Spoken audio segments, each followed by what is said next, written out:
Morning everyone! Welcome back again to our channel.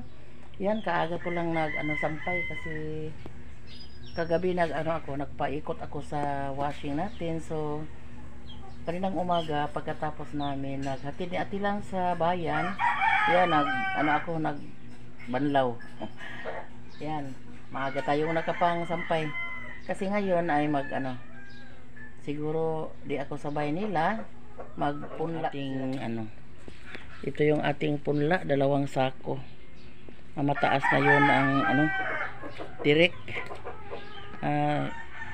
Tiningnan namin kagabi. So yan, ito yung kanilang ipunla.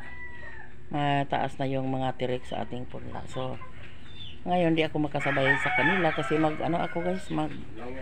magawa ako ng walis kasi mayroon naman tayong gagastuhin para sa ating palayan. So magastos kasi yung magpatanim. Yan, magawa ako ng walis. Sila lang muna yung magpunla ni Donnie at saka ni James doon. Malapit sa basak ni palayan ni Alan. Katabi lang yung palayan ni Alan at saka ni Donnie. So doon pumunta sila ngayon. Yan yung kanilang ipunla. Magawa pa sila ng mag-flat pa sila ng lupa doon para ilagay yung ating mga binhi. So ako, ayuwan muna ako dito sa bahay kasi magawa na naman tayo ng walis para sa ating munting hanap buhay. Para may makunan tayo ng panggastos araw-araw, guys. Kahit matumal ngayon ang binta ng ating walis, pero patuloy pa rin tayong magawa para makakita tayo ng piso. Nga daming gastusan, guys. Yan si ate lang nagsabi na naman kanina, mama, final. Malapit na yung final. So part-time job siya at saka at the same time nag-OJT siya sa McDo. Yan, patuloy lang tayo sa ating hanap buhay basta marangal lang. Punta na sila doon.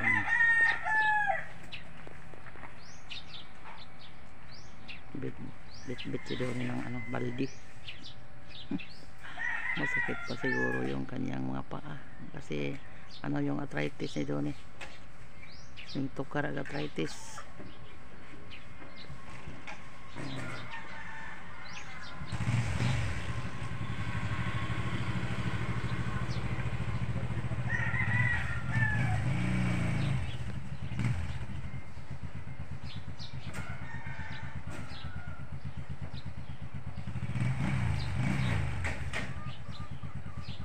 Ako na lang muna yung magpapakain sa ating mga hayop para hindi na sila masyadong mainit sa basakan.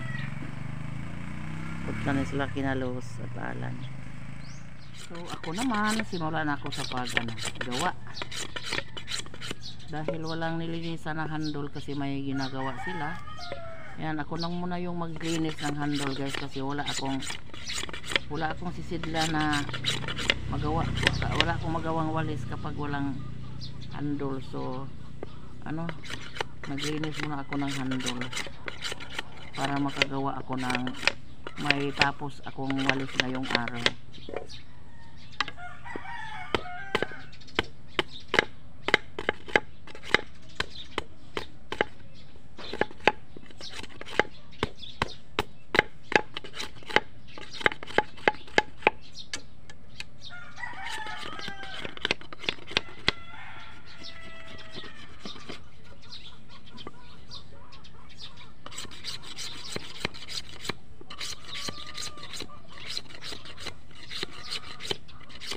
Hindi madali yung trabaho namin, guys.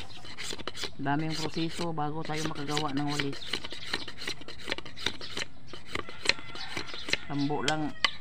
Sa tambo lang dami ng proseso. Maglinis pa naman. Pagkatapos maglinis ng tambo, linis na naman ang handle.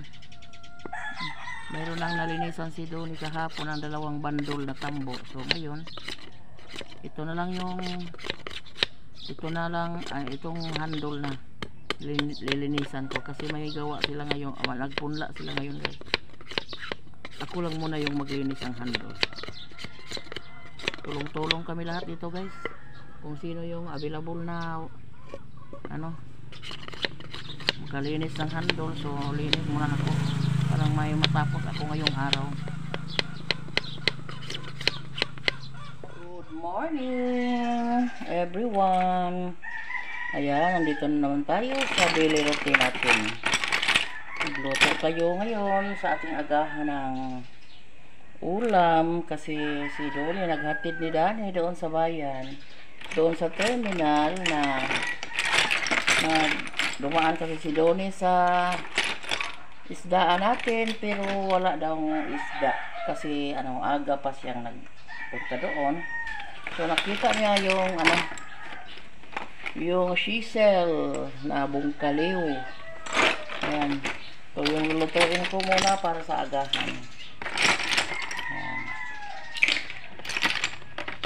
Maaga kasi si Donnie naglinis ng ating tambo. Ayan. Kailangan ng sabaw. Kasi daming pawis na lumalabas. Kailangan ng mayroong fluid na pumapasok, lalong-lalo na sa sabaw kasi si Donnie pakisabaw. Ating bungkaliw or seashells. Tanglad lang yung katapat guys. Tanglad at saka luya, pero wala tayong luya dito. Yan. Tanglad lang muna yung ating isang cup. Wala tayong dito. Luya na ubusan kasi ako ng luya. Kagabi si James nagluto ng ginataang kapayas. So nilagay niya yung ating luya. So ngayon wala na tayong luya na ilagay dito. Kukuluin muna natin kasi bago pa ko lang isalang yung ating seashells. Lagyan natin ng talbos ng kamuti. Meron tayong talbos ng kamuti doon sa ko guys. May tanom kasi si Anali, yung mama ni Shalyn. Doon ako nanguha. Kasi yung talbos ko dito ay kinain ng kambing. May nakawalang kambing dito. Na naubos.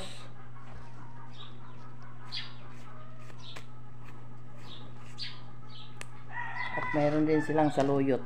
Ayan. Ko anong tawag ng saluyot sa Tagalog guys, di ko alam. Basta ang alam ko lang yung saluyot.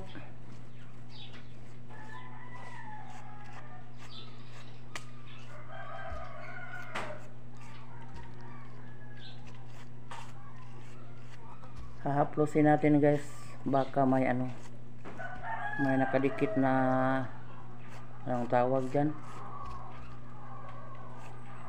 mga maliliit na uod. Yun yung ginagawa namin basta magkuha kami ng talbos kasi mayroong mga maliliit na uod na nakadikit sa dahon. So yun yung hinahapyura namin.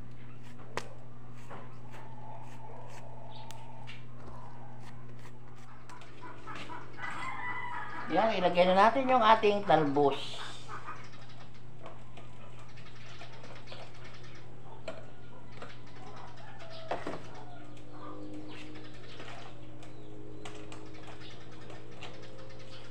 Ilagyan na natin ang timpla. Kunti lang na Ajinomoto.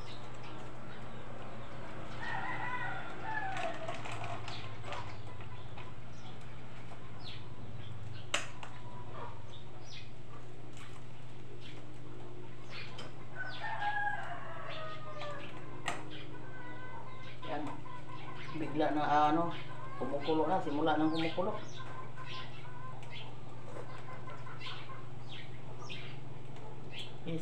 Ang sarap na. Tamis yung sabaw sa Seychelles, basta sariwa. At saka mayroong talbos.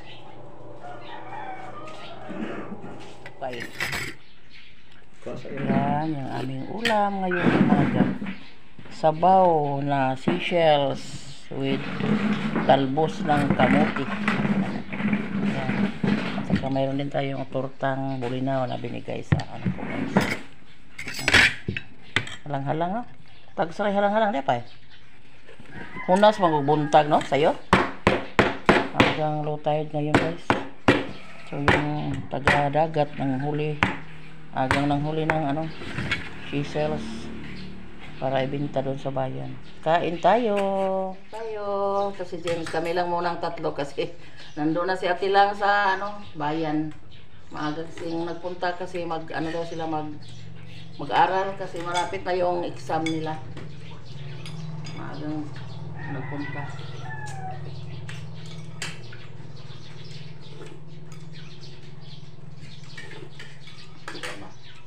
Suka? Nang dito yung okra ga? Oo, kalimot ko okra ga. Sambol pa ko? Kalimot ko bunga okra.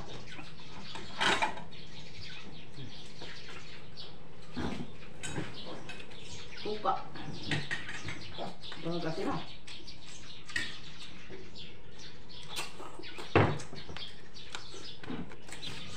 Ano sobrang gabi eh? Wa. Pinch lang ng asin.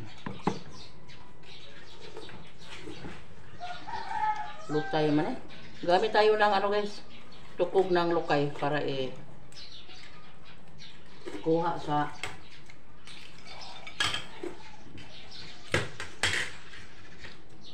laman ito.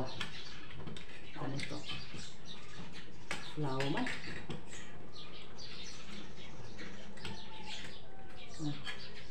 Kuha na. Sayo kay hunas buntag sayo. Kani walang daga, food ang daga out. Food. Yan, tapos na tayong kumain. Ang daming bagal nga Seychelles. Nandun na sila sa kanyang sa katrabaho guys. Ako yung naiwan sa mesa kasi matagal akong ang tawag dyan swallow, ang tawag yung swallow sa laman ng Seychelles natin kasi tara akong ngipin sa guys, harap. Mahina akong kumain kaysa kanila. So, yan. Thank you very much sa Panginoon sa ating buhay araw-araw. Lalong-lalo na binabantayan tayo every night sa ating pahinga gabi-gabi at sa umaga naman maaga tayong gumising para sa ating trabaho. Thank you Lord sa gift of life. So, thank you na nabusog na kami sa aming ulam ngayon. Maraming salamat sa mga nanonood, sa walang sawang panonood sa atin, sa mga subscribers natin dyan, sa walang sawang nanonood, sa walang sawang sumusuporta. Maraming salamat sa lahat na nagbigay sa amin ng kasiyahan, tulong, lahat-lahat na nagbibigay sa akin. So, thank you very much. God bless you. Good health always, palagi, and God bless.